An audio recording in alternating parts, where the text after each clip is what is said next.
Hola, hoy vamos a tratar un tema de suma importancia respecto a la iglesia, al cuerpo del Señor Jesucristo, tiene que ver con los dones. ¿Cuáles son? La lista de los dones, ¿qué significa cada uno de ellos? El apóstol Pablo en 1 Corintios 12:1 introduce el tema de los dones diciendo: no quiero, hermanos, que ignoréis acerca de los dones espirituales. O sea, es algo muy serio, algo que enfatiza muchísimo el apóstol Pablo. Es que hoy en día, si vemos nuestras iglesias, en líneas generales, son pocos los hermanos que realmente conocen cuál es su don. Hay estadísticas que dicen que el 60% de los hermanos, de los creyentes, no conoce cuál es su don.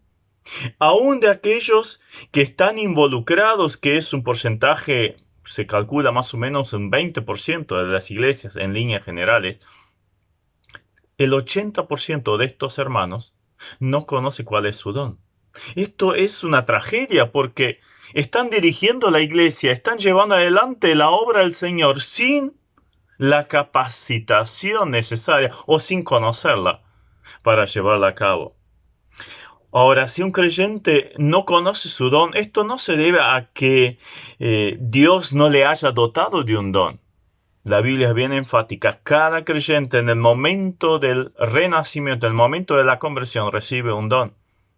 Si a eso le añadimos el concepto de utilidad dentro del cuerpo, como se puede observar por ejemplo, en 1 Corintios 12 de una forma muy explícita, que cada uno es un miembro. Entonces, cada uno tiene una trascendencia espectacular, maravillosa, pero también muy seria. El hecho de no involucrar su don es terrible porque estoy limitando el cuerpo, nada menos que del Señor Jesucristo. Ahora, ¿qué son los dones? Son regalos. Regalos espirituales, no materiales, espirituales, dados por el Señor, por medio del Espíritu Santo, para su iglesia, para la edificación de su iglesia. Ahora, se reciben en el momento de la conversión, dijimos, ¿y hasta cuándo son vigentes? Siempre. Pablo lo dice en Romanos 11:29, irrevocables son los dones y el llamamiento de Dios. Uno puede dejar de ejercer un ministerio, ya no ser apto para llevar a cabo un ministerio o ya no tener la capacidad física para llevar a cabo el ministerio, pero el don lo sigue manteniendo de por vida desde el momento de la conversión. Ahora, ¿dónde aparecen esa lista de los dones? Aparecen en 4 pasajes. El primero que quiero mencionar por una diferencia es Efesios el capítulo 4, 7 al 12. Allí se nombran 4 o 5 dones, pero que son dones hombres dotados con capacidades especiales para la iglesia. Allí habla acerca de los apóstoles, profetas, evangelistas, pastores y maestros. Ahora la lista más completa la encontramos en 1 Corintios 12, los versículos 8 al 11 y también el 28. También en Romanos 12, los versículos 3 al 8, se nos amplía un poco la lista de los dones. Y alguno aparece también en 1 Pedro 4, 10 al 11. Esos son los pasajes donde aparecen los dones. Ahora, cuando hablamos de los dones, tenemos que ver que hay dones que están vigentes o quizás la palabra más correcta para utilizar acá sería operantes.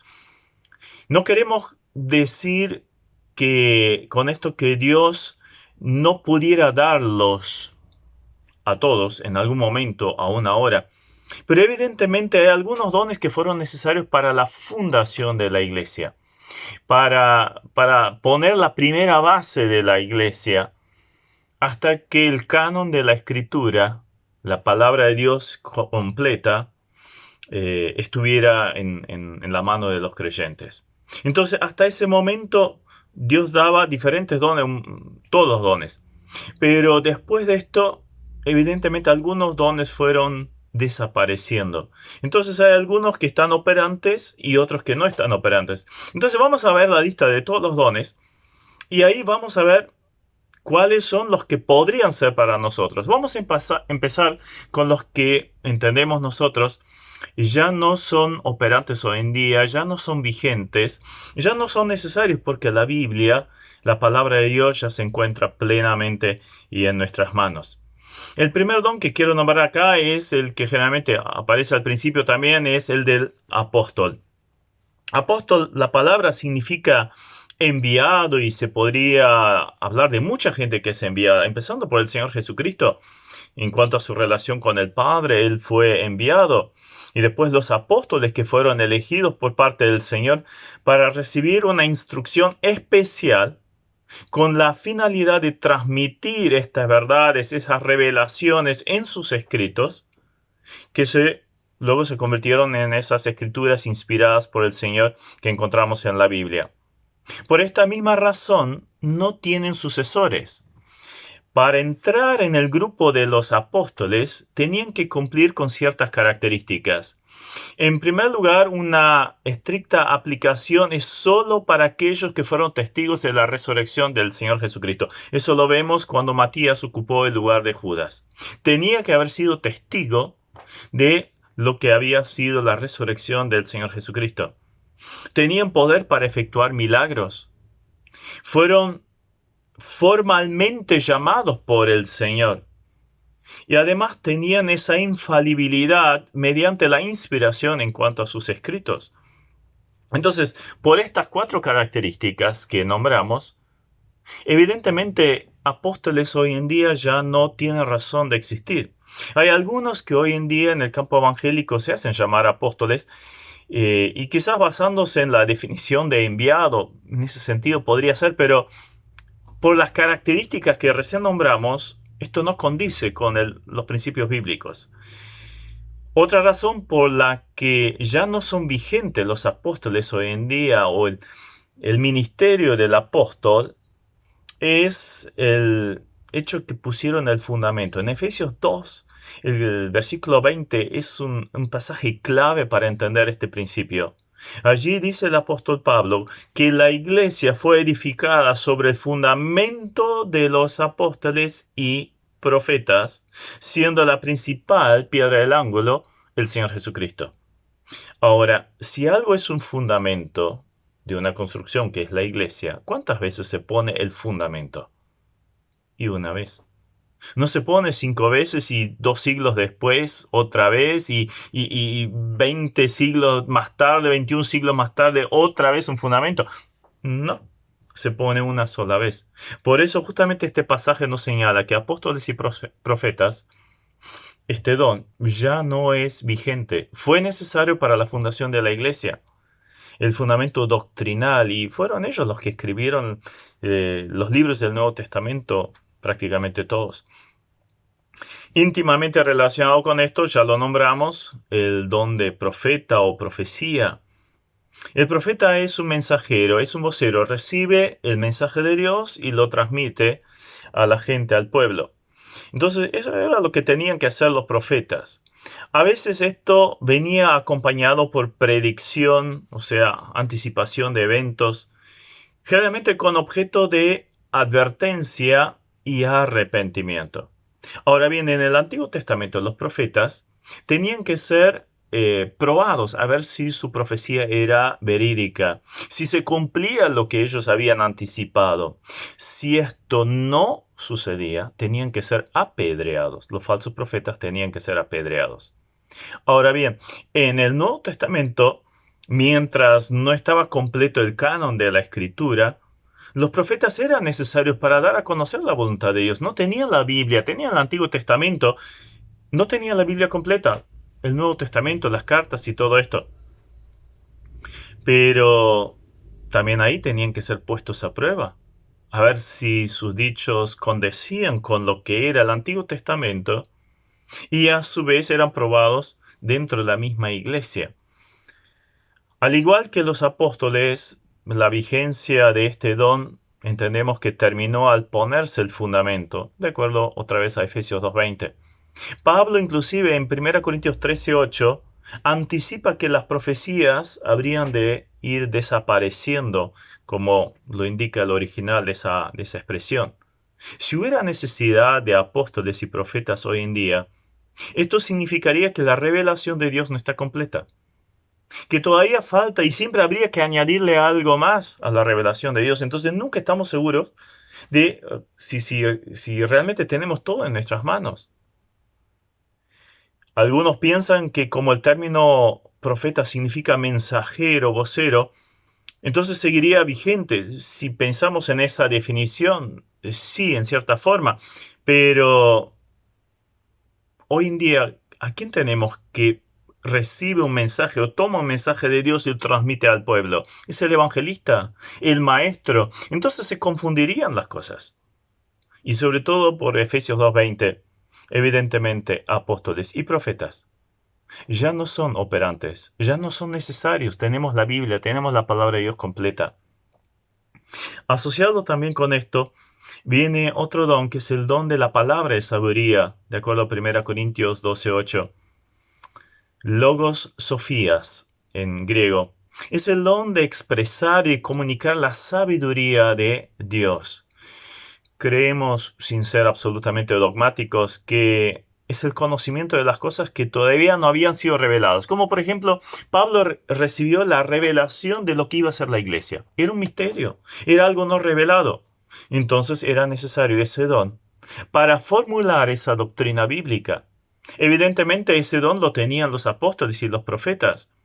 Esto no tiene nada que ver con la sabiduría que todo cristiano debería buscar, de acuerdo a Santiago 1:5, dado que ya no sería un don, porque esta sabiduría en Santiago se nos dice que la busquemos todos los creyentes. El que le falta que la busque. Pero el don es dado específicamente a personas que Dios eligió. Entonces no puede tratarse de la misma. El reconocimiento que nos falta sabiduría y el hecho de acudir a Dios para buscarla demuestra la dependencia del creyente, pero no tiene nada que ver con el don. Ahora, este don de la palabra de sabiduría se encuentra vinculado con la enseñanza profunda de la doctrina básica, pero no tiene que ver con la enseñanza normal de la escritura, porque esto sería el don del maestro. Allí está justamente llevando a cabo su don el maestro. Entonces, la palabra de sabiduría también es un don que dejó de ser operante porque eh, fue necesario para la fundación de la iglesia. Muy cercano a este don está el don de la ciencia o el conocimiento. Cuando hablamos de ciencia en la Biblia, cuando se utiliza esa expresión, no tiene nada que ver con lo que nosotros a veces entendemos respecto a la ciencia como investigación, descubrimiento, clasificación, leyes científicas y cosas por el estilo. No tiene nada que ver con esto. No está muy clara la diferencia de este don con el don anterior, el de la palabra de sabiduría, pero podría tratarse acerca de ese conocimiento dado por Dios a ciertas personas para traer a luz cuestiones desconocidas. En este caso ya no estaría en funcionamiento tampoco. Pablo también dice en 1 Corintios 13:8 que la ciencia habría de cesar. Un ejemplo podría ser la revelación a Pedro acerca del pecado de Ananías y Zafira, o lo que Pablo supo respecto al futuro del naufragio del barco en el cual se encontraba en la tormenta cuando iba llevado preso a Roma. Don de sanidades, otro don que tratamos acá. Si vemos lo que pasaba con Jesús y sobre todo después con los apóstoles, que estamos hablando del tiempo de la iglesia donde se implementaron los dones, cuando hablamos del don de sanidad, ¿qué observamos en las curas, en las sanidades que aparecen narradas? En primer lugar, todos eran sanados. Se sanaban sin discriminación de circunstancia o dolencia. No se requería que el enfermo tuviera fe. Era independiente de su fe. No lo vemos. Ningún apóstol, ninguno en el Nuevo Testamento, aparte de Jesús, critica a los que tenían alguna falta de salud, alguna enfermedad, por su falta de fe. No existe eso. Se producía por un poder sanador y no por virtud alguna del enfermo. No es porque era buen cristiano, entonces era sanado, y los que no tenía nada que ver con esto. Al contrario, a Trófimo lo dejé enfermo en Mileto. Timoteo tenía problemas de estomacales. Pablo oró varias veces que el Señor lo librara de un aguijón en la carne. Entonces, hay algunas cuestiones que fueron desapareciendo evidentemente a lo largo o en el decorrer de la iglesia a medida que iban pasando los años. ¿Cómo eran las sanidades? Se hacían en forma completa. No se requería una terapia posterior, una recuperación posterior, como muchas veces se da a conocer hoy en día. Por lo cual podemos suponer que era un don relacionado con la confirmación del ministerio. En primer lugar de Jesús, pero luego también de los apóstoles, lo que significa que tampoco es operante hoy en día. Es muy interesante, en la Biblia hay diferentes momentos donde había grande cantidad de milagros y señales. Y era para promover algo, un cambio radical. Inclusive si pensamos lo que fue el cristianismo que salía del judaísmo luego, tenía que ser algo muy relevante para que los judíos quedaran impactados por esto y creyeran en esta realidad. Entonces, era algo necesario para este momento. Entonces, no se puede aplicar como vimos a nosotros hoy en día, a la iglesia hoy en día. Ahora, esto no quita la posibilidad de que Dios pueda sanar.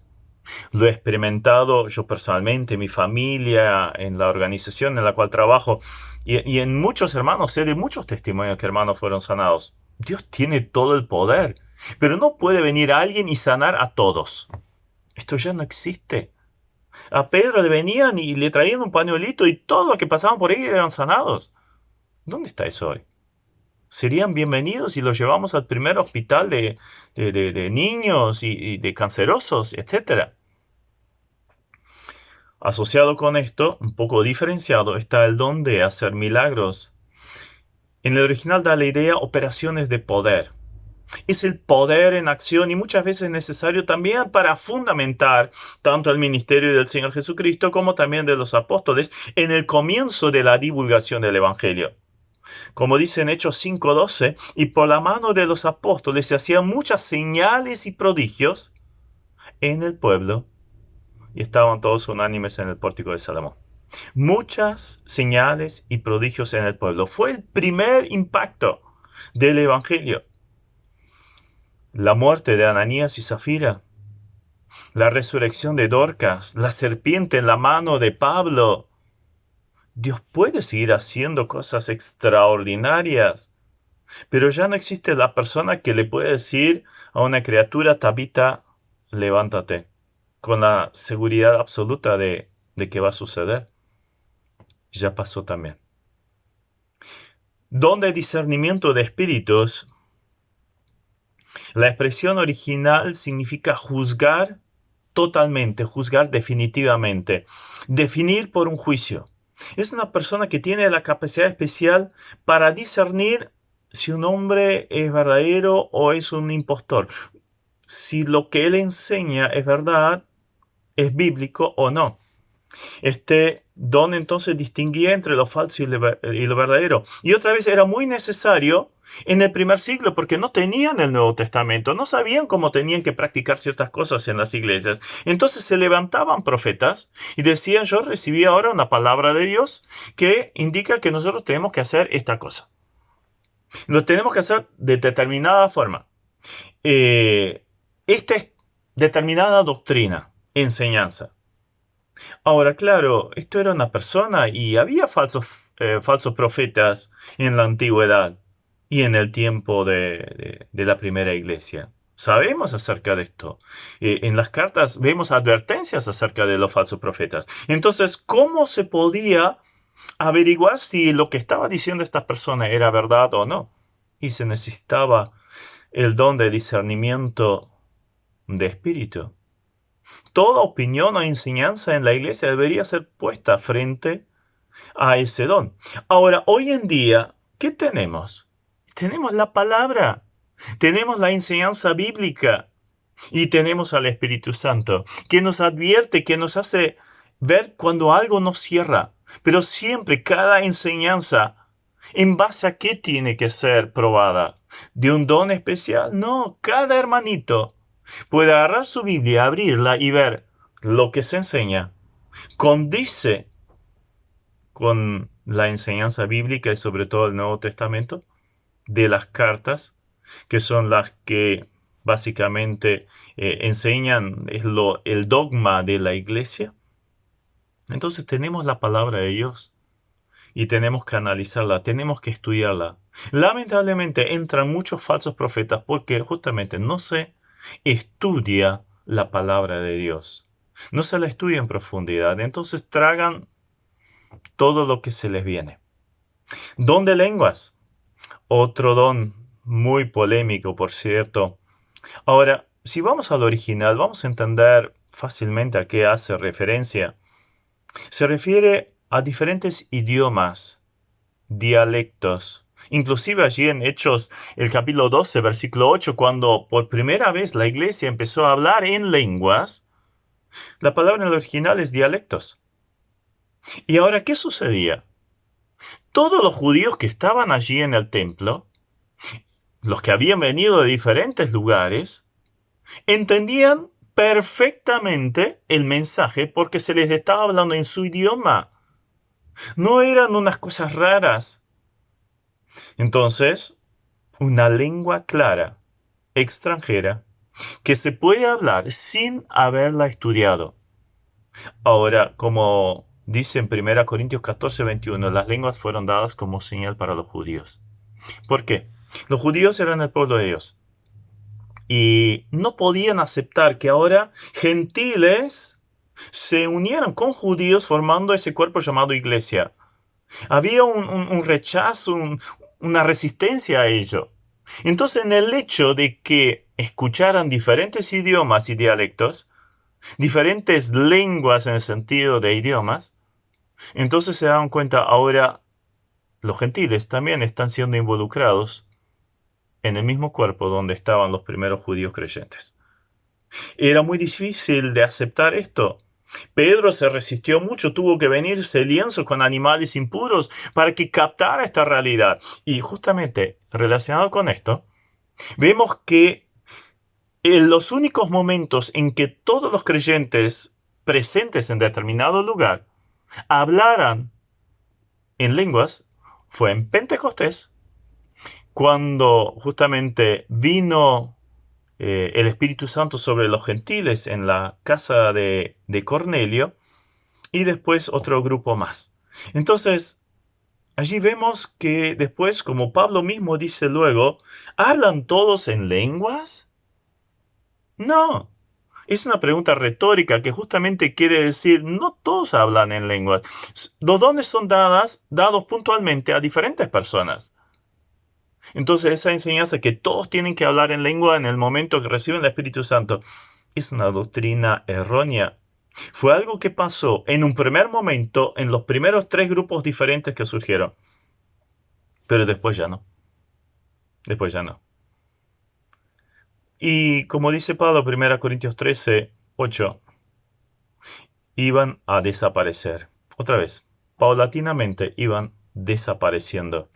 Lo que hoy muchas veces se confunde con este don, no resulta ser un idioma que realmente se pueda distinguir, sino una serie de sílabas unidas al azar, sin sentido, sin significado, conocido como lenguas, dichas muchas veces en estado de éxtasis. Pero esto no son las lenguas de Pentecostés o las que hace alusión el apóstol Pablo. Esto no sería un milagro, porque esto existe en muchas religiones. En muchos cultos paganos se habla en éxtasis y también se suman sílabas y no se entiende lo que se está diciendo. Lo milagroso, y esto es lo clásico de todos los dones, es que personas que no sabían un idioma, y personas del vulgo, como lo llamaron, indoctos, pescadores, sencillos, de repente pudieran hablar diferentes idiomas. Además, es evidente, y creo que ahí es el punto que podemos poner mucho énfasis, porque hay quienes dicen, bueno, sigue estando vigente, otros dicen que ya no está vigente. Pero simplemente veamos cómo se aplica. Si se aplicara en todas las iglesias que afirman que el don de lenguas sigue vigente hoy en día, los 4 puntos que plantea el apóstol Pablo para que se pudiera aplicar, entonces dejarían de usarlo en su mayoría. De hecho, conozco varias iglesias que frente a esta realidad que ahora voy a nombrar, dejaron de hablar en lenguas porque se dieron cuenta que estaban en la práctica del don de lenguas, le estaban errando. Pablo en 1 Corintios 14 nos enseña, nos señala cómo tendrían que ser usados ese don el don de lenguas. Tenía que ser uno tras otro. En líneas generales, cuando se habla en don de lenguas en las iglesias, son todos juntos. ¿Está mal? Es uno tras otro. A lo sumo 2 o 3 cuando hablan. Y a veces la mitad de la iglesia o casi todos. No es bíblico. Uno tras otro, a lo sumo 2 o 3. Y después, y eso es lo principal, con intérprete. Si no hay intérprete, que se calle. Es tan enfático el apóstol Pablo. ¿Por qué no se practica esto? A esto todavía tendremos que añadir que un par de versículos después, en el 14:34, todavía dice, requiere que la mujer estuviera callada en la congregación. O sea, tenemos 4 cosas bien prácticas respecto a la aplicación del don de las lenguas. Evidentemente hay algo que está fallando muchas veces y en muchos lugares. Asociado con esto está el don de interpretación de lenguas. Y claro, es el poder, sin haberlo aprendido, traducir de un idioma desconocido para la persona al idioma local conocido. Eso sería la interpretación de lenguas. Y así como el don de lenguas, a nuestro entender, ya no es necesario. Ya caducó, fue una señal para los judíos. Y como Pablo dice, iba desapareciendo. Entonces también el don de interpretación tampoco está. Y ese en la mayoría de las iglesias no se encuentra. Las que afirman que existe el don de lenguas. No lo utilizan. O no está. Entonces evidentemente hay algo que está mal. Ahora, vayamos a lo que realmente nos importa, que son los dones vigentes. ¿Cuáles son los que están operantes hoy en día? Y ahí te pido que realmente medites cuál podría ser el tuyo. Con profunda oración, analiza cuáles son los dones que ahora vamos a nombrar y cuál podría ser el tuyo. Que el Espíritu Santo en el momento de la conversión te regaló. Y ahora ese don lo tenés que poner por obra, lo tenés que aplicar a la iglesia. Hablamos del don de pastor, Efesios 4:11 y Romanos 12:7 y 28. Metafóricamente son los que guían, los que cuidan, alimentan la grey. Es un ministerio de sabio consejo, dirección, corrección, alimento, consolación. Simplemente tracemos el paralelo, lo que era un pastor de ovejas con su oveja. Lo que hacía con la oveja. La cuidaba, la alimentaba, la seguía, la buscaba, la descarriaba y bueno, todo lo que necesita una oveja. La curaba si estaba lastimada. Esto es lo que es la actividad del pastor. Las características de los pastores las encontramos en 1 Timoteo 3, 1 al 7. Ahí están las características del anciano. De hecho, pastor, anciano y obispo o sobrevedor son palabras intercambiables que son utilizadas para la misma persona. Y esas características entonces las encontramos en 1 Timoteo 3. Pero no es un título, cuidado con esto. Es un servicio. Es un servicio. Muchas veces también se dice que el don pastor maestro está asociado. Es indudable que el pastor tiene que ser maestro, pero no todo maestro es pastor. Entonces, podría ser que sea un don que esté separado. Y ahora pasemos al don de maestro o de enseñanza. Romanos 12, 7 y 28. Son hombres divinamente capacitados. Tienen esa capacidad especial de explicar lo que dice la Biblia en palabras sencillas, interpretar lo que significa y transmitirlo al pueblo. Y aplicarlo a los corazones, a las conciencias de los oyentes.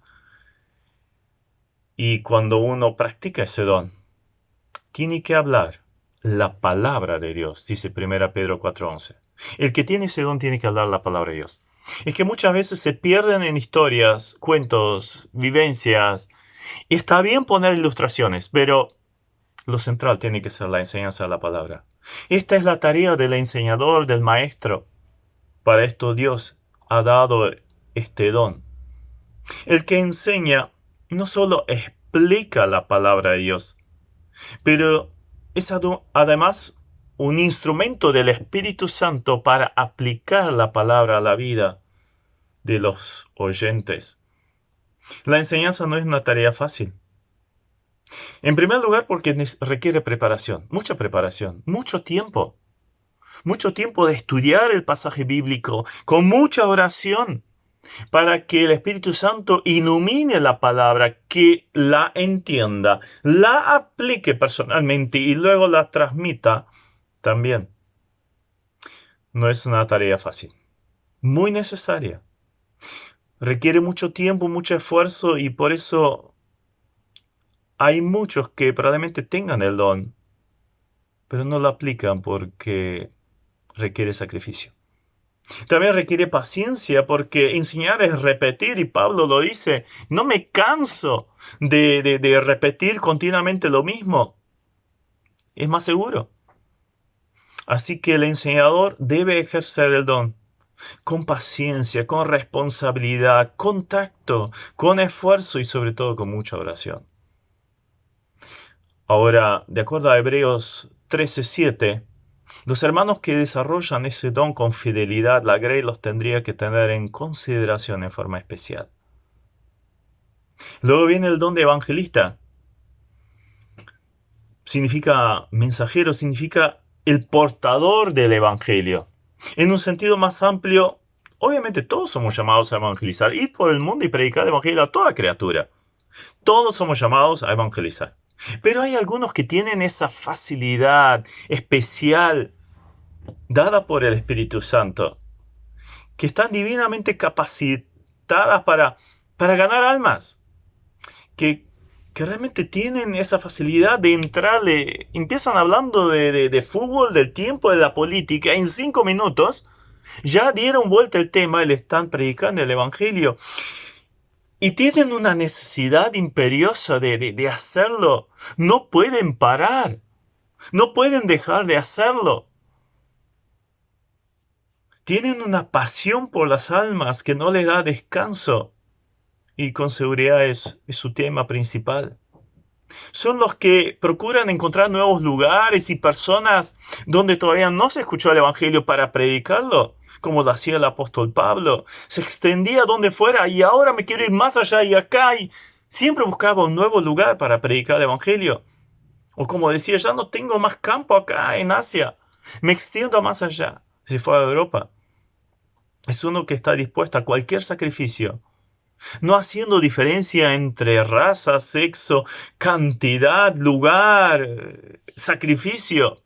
Un ejemplo clásico de este don es Felipe, que estaba llevando a cabo un ministerio muy bendecido en Samaria y el Espíritu Santo lo lleva al camino al desierto a predicarle a una persona. Pero qué bendición, se sabe de la historia de la iglesia que allí en Etiopía se formó ya bien al principio de la era cristiana una gran iglesia. Los evangelistas obtienen un reconocimiento especial de Dios, porque dice Romanos 10:15, cuán hermosos son los pies de los que anuncian la paz, de los que anuncian buenas nuevas. Qué necesario que es ese don. Qué necesario. Y qué especial. Poder llevar almas a Cristo. Qué dicha tan grande. Hay fiesta por cada uno que se arrepiente. ¿Cómo no puede gozarse el corazón de uno cuando uno puede llevar a alguien a Cristo? Luego viene el don de servicio.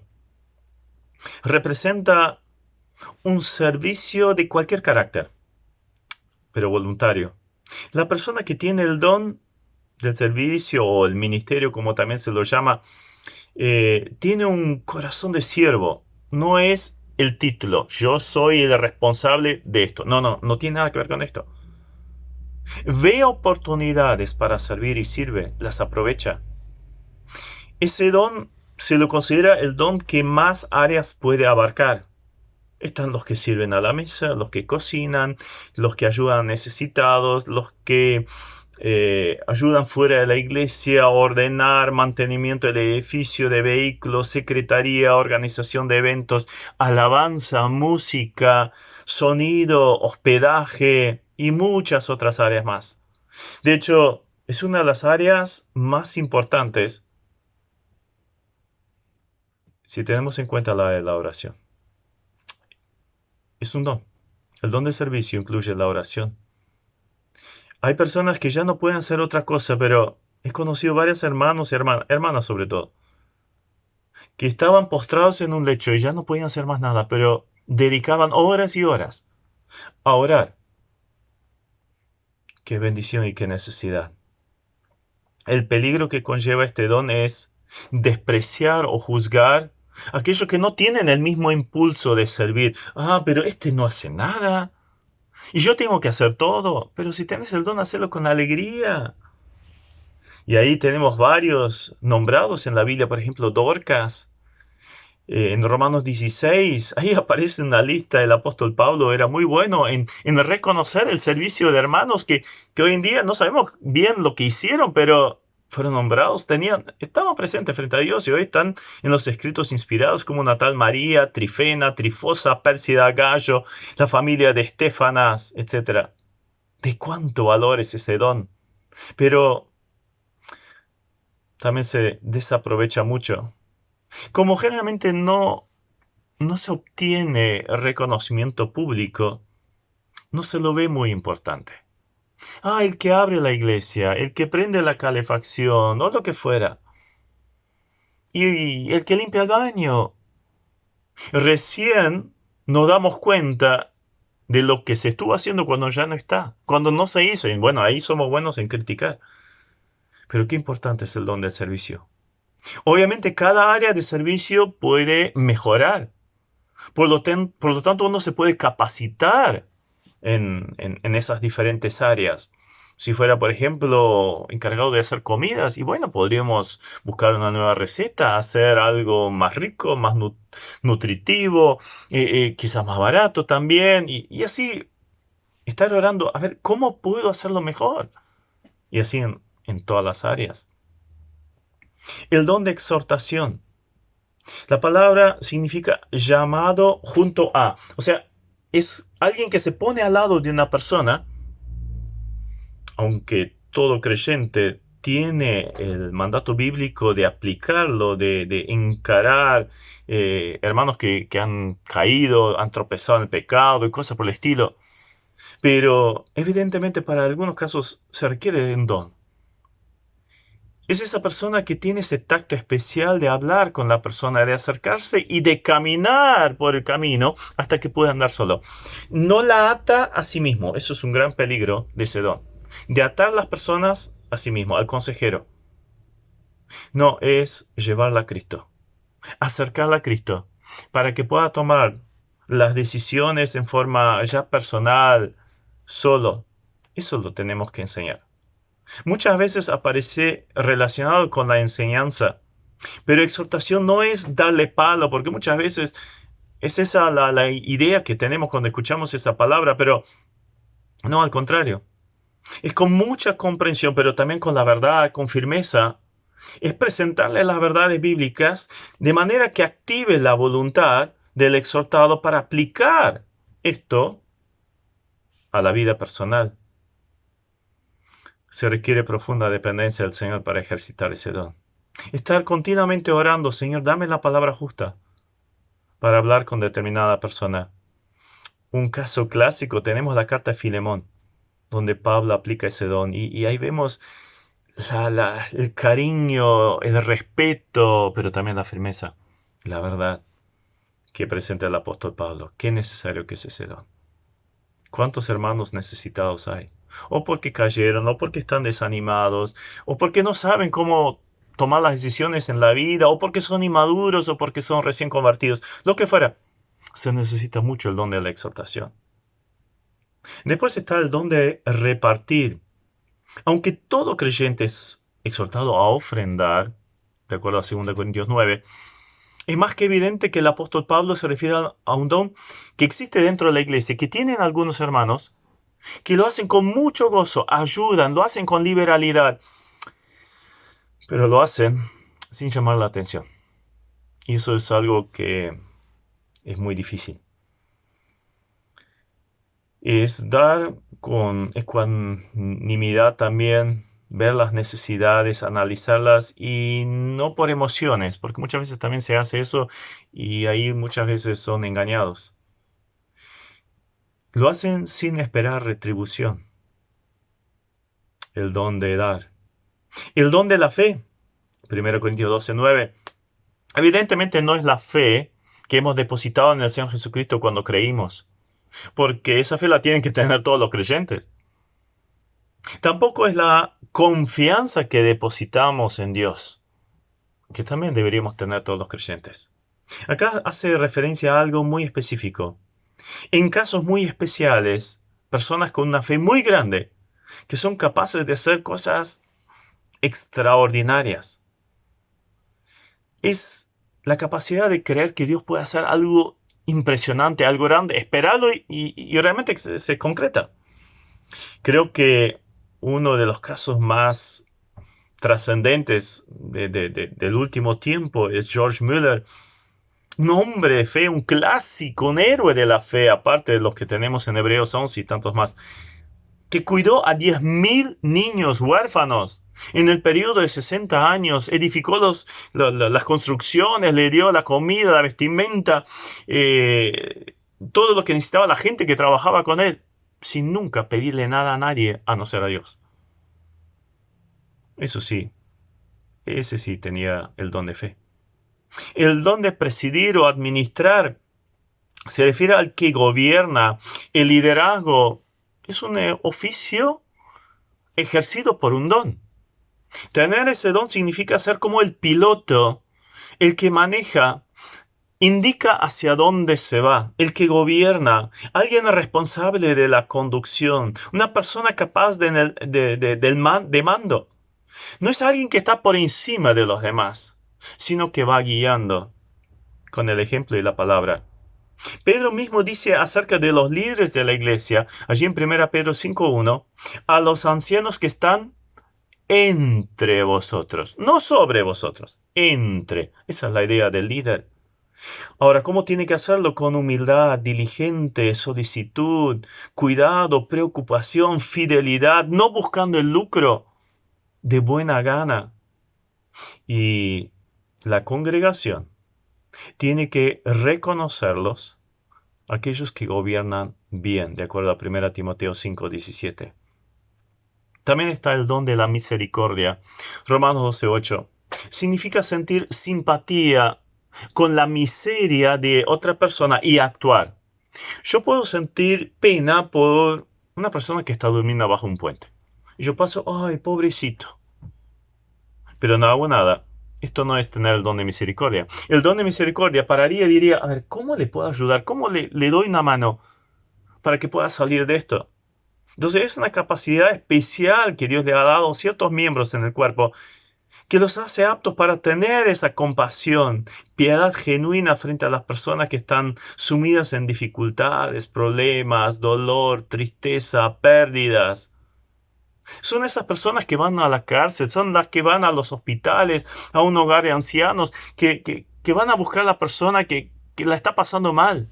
Es ese buen samaritano de la parábola que es movido a misericordia. Muchas veces son hermanas, son más sensibles a ello. Dorcas, otra vez, la nombramos en ese sentido.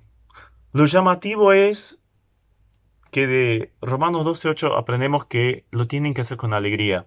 No, ay, mira lo que estoy haciendo, mira el sacrificio que estoy haciendo. Mira, no, nunca el hecho de, acá estoy yo, mira todo lo que estoy haciendo. No, otra vez estamos perdiendo el rumbo allí. Todo don es para la gloria de Dios.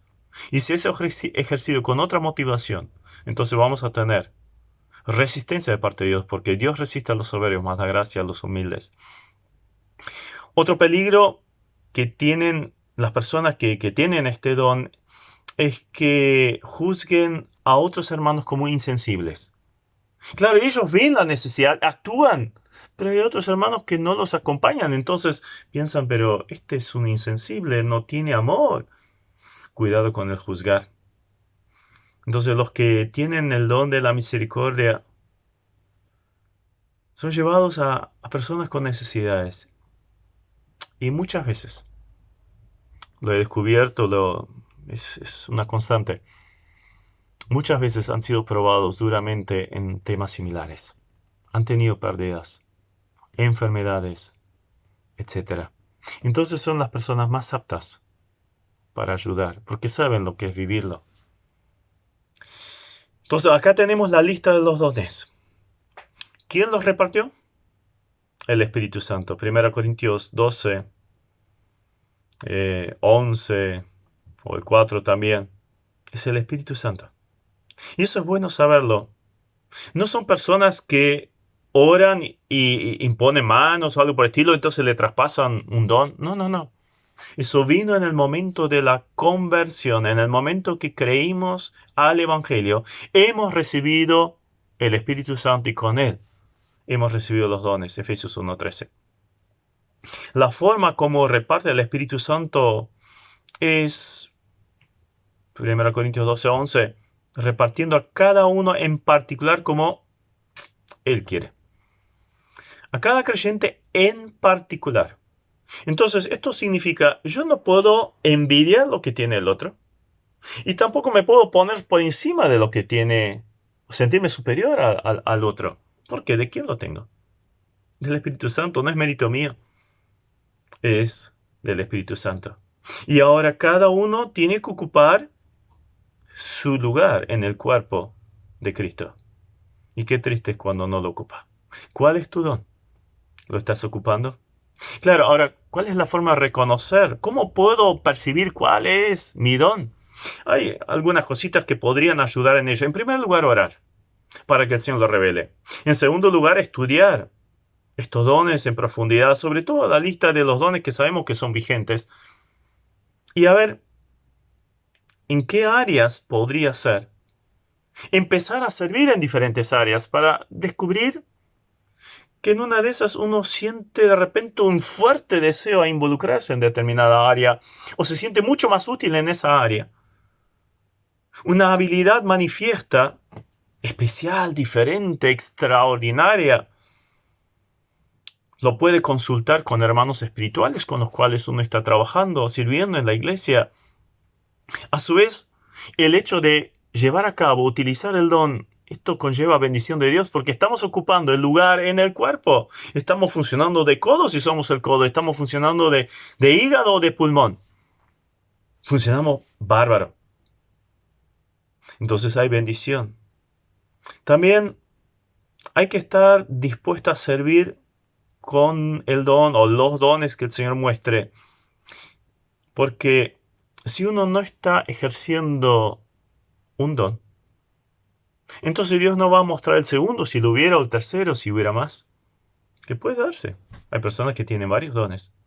Pero empezando siendo fieles en un don.